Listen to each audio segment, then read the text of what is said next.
In this video, I'll guide you through how to export Microsoft Bookings data.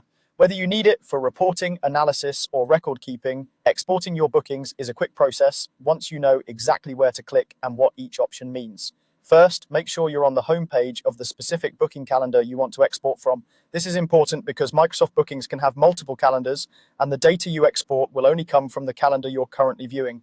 Take a moment to double check you're in the right place by looking at the calendar name at the top of the screen. If it isn't the one you want, switch to the correct booking calendar before you go any further. Once you're on the correct calendar's homepage, look for the export button.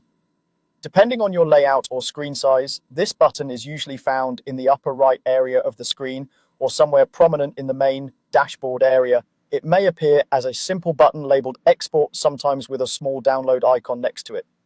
If you're having trouble spotting it, try briefly scanning the top section of the page or resizing your browser window, as buttons can shift slightly on smaller screens. When you've found it, click the Export button.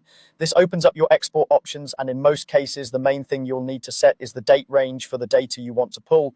You'll typically see fields to choose a start date and an end date. This tells Microsoft Bookings which appointments, customers, and booking details to include in the export file. Now set your date range. A useful detail to keep in mind is that Microsoft Bookings generally lets you export up to about 4 months of data at a time.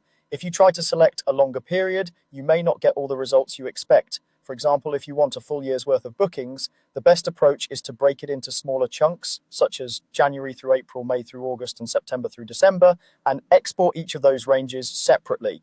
As you choose your dates, think about why you're exporting the data. If you're creating a monthly report, you might set the export from the first day of the month to the last day. If you're reviewing a specific busy season or campaign, match the dates to that period so your export includes all relevant appointments. Taking a moment to set precise dates now will save you time later when you're sorting and filtering the data in a spreadsheet. After you've selected the date range you need, you're ready to finish the process. Click the Export button again to confirm and start the export. Microsoft Bookings will generate a file, usually in a spreadsheet-friendly format like CSV, and your browser should begin downloading it automatically. Once the download completes, you can open the file in your preferred spreadsheet or analytics tool to filter, sort, and analyze your booking data. And that's all there is to it. Choose the correct booking calendar, locate the Export button on the homepage, set your date range, and click Export to download your Microsoft Bookings data.